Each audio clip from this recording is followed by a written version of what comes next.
அனைவருக்கும் வணக்கம். நான் உங்கள் விஜே. போதின்னு சொல்கிற ஒரு சின்ன சிறுகதையை தான் பார்க்க போகிறோம். உங்கள் பேர் ரேணுகா. டோக்கன் நம்பர் 6 என்று எழுதியிருந்தது. சைலஜா சினிங்கினா. அப்பா எப்போ வருவார், வா உட்காரலாம். பழுப்பு நிற பாலிவினல் இருக்கைகள். போரடிக்குமா? 6 வயசில் குழந்தைகளுக்கு அலிப்பு பரிச்சயமாகிவிட்டது. நினைக்கும் போதே இப்போதைய சூழல் மீறி சிரிப்பு வந்தது. டாக்டர் எப்போ வருவார்? 6 மணிக்கு.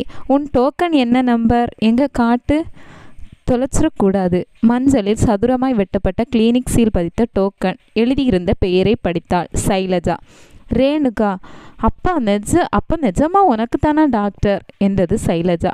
குழந்தையிடம் இப்போது தெளிவு தெரிந்தது. இதுவரை ஒருவேளை தனக்காகத்தான் வந்திருக்கிறார்களோ என்று உள்ளார பயந்து கொண்டிருந்தாள். இல்லை என்று உறுதியானதும் இப்போது சுறுசுறுப்பானாள். உனக்கு எதுக்குமா? குழந்தையிடம் என்ன சொல்வது, எப்படி சொல்லுவது? சொல்லுமா. சைலஜாவிடம் பிடிவாதம் அதிகம். சின்ன வயசில் சுலபமாய் திசை திருப்பலாம், வேறு விளையாட்டில் கவனம் மாற்றலாம். இப்போது அது செல்லுபடியாகவில்லை. அழுத்தமாய் கேட்க நினைத்ததை செய்த பிறகுதான் ஓய்கிறாள். அப்பா வராரா பாரு. ஷூவில் வால்ட் டிஸ்னி பொம்மைகள். டாக் என்று வெளியே ஓடினான். ஒரே நிமிடத்தில் திரும்பினாள். வரலாமா? இப்போது அவள் கேள்வி மறந்து போயிருந்தாள். கிளினிக் வாசலின் பூச்செடிகள், நடைபாதையில் உதிர்ந்த மலர்கள் என்று வேடிக்கை பார்க்க ஆரம்பித்தாள். ரகுவை இன்னும் காணோம். நிச்சயம் 6 மணிக்குள் வந்து விடுவதாக உறுதி சொல்லியிருந்தார்.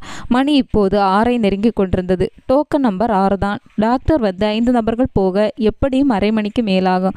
ஆனாலும் ரகு இந்த நிமிஷம் அருகில் இருந்தால் தேவலை என்று தோன்றியது. டாக்டர் வேறு என்ன சொல்ல போகிறாளோ? நினைக்கும் போதே அடிவயிற்றை பிசைந்தது. சட்டென்று மனசு கனத்து போக சைலஜாவின் மீது பார்வையை திருப்பினான். டோக்கன் கொடுக்கிற பொண்ணுக்கு சுமார் 20 வயசு இருக்கலாம். வெள்ளை உடை, தலைமுடியை அழுந்த வாரியிருந்தாள். சைலஜா அவள் அருகில் போய் நின்று சிரித்தாள். சுலபமாய் சிநேகிதம் செய்து கொண்டு விடுவாள். நர்ஸ் தன் இடுப்பில் பால் பாயிண்ட் பேனாவை சொருகியிருந்தாள். சைலஜா அவள் அருகில் போய் நின்றதும் கன்னத்தில் செல்லமாய் தட்டினாள். உன் பேர் என்ன? Shailaja. Shailaja. First standard, Renga school. ஓ, ஸ்கூல் போறியா? என்ன ரேங்க்? ஃபர்ஸ்ட் என்ற சைலஜாவின் குரலில் கம்பீரம் தெரிந்தது. டாக்டருக்கு படிக்க போறியா? மாட்டேன். ஏன்? இருவருக்கும் இடையே நடக்கிற உரையாடலில் ரேணுகாவுக்கு சுவாரஸ்யம் வந்துவிட்டது. ரகு வராமல் இருப்பது கூட உறுத்தவில்லை. திடீரென கிளினிக் பரபரப்பானது. கார் ஒன்று உள்ளே நுழையும் சத்தம் கேட்டது. டாக்டர் வந்தாச்சு. எல்லாரிடமும் சட்டென்று இறுக்கம் வர அவசரமாய் கதவை திறந்து டாக்டர் உள்ளே நுழைய கதவு மூடிக்கொண்டது. வேறு இருவர் கவுண்டரில் நின்று கொள்ள டாக்டர் இருக்கும் அறைவாசலில் நர்ஸ் நின்று கொண்டாள். பஸ்ஸர் ஒலித்தது. கதவை மெல்ல திறந்து உறுதி செய்து கொண்டு முதல் டோக்கன் நபரை அனுப்பினான். ரகு வந்து விட்டா. என்ன ஆச்சு? நம்பர் 6 இப்போ தான் ஃபஸ்ட்டு போயிருக்கு. அப்பாடி. பக்கத்து இருக்கையில் அமர்ந்தான். நிறைய வியர்த்திருந்தான். ஷைலு எங்கே? மறுபடி நர்ஸிடம் போய்விட்டாள் சைலஜா. அதோ ஒன்றும் ப்ராப்ளம் இருக்காதே. ரகுவை எதுவும் பேசாமல் உற்று பார்த்தான். அவன் தலை தாழ்ந்து பிறகு வேறு திசை பார்த்தது. நர்ஸ் இப்போது இறுக்கம் விலகி இயல்பாகி விட்டாள்.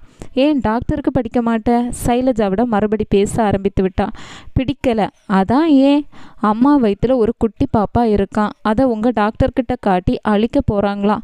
ரப்பர் வச்சு எரேஸ் பண்ணுவேனே நோட் புக்கில், அது மாதிரி கத்தி வச்சு பண்ணுவாங்களாம்.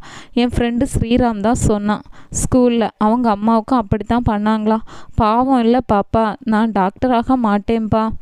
ஒரு நிமிஷம் கால் ஸ்தம்பித்தது. எல்லோரும் குழந்தையும் ரேணுகாவையும் மாறி மாறி பார்த்தன. ஏய் சைலு, இங்கே வா. கடந்த 1 வாரமாய் விவாதித்து அழுத்து போன ரேணுகாவுக்கு இப்போது அழுகை பேரிட்டது. வேணாங்க, டாக்டரை பார்க்க வேணாம், போயிடலாம். பரவாயில்ல, இதுவும் இருக்கட்டும். ரகு மௌனமாய் எழுந்து சைலஜாவை பற்றி கொண்டான். மூவருமாய் டோக்கனை கொடுத்துவிட்டு வெளியே நடந்தன. நம்மை தேடி பூமிக்கு வரும் பிள்ளையை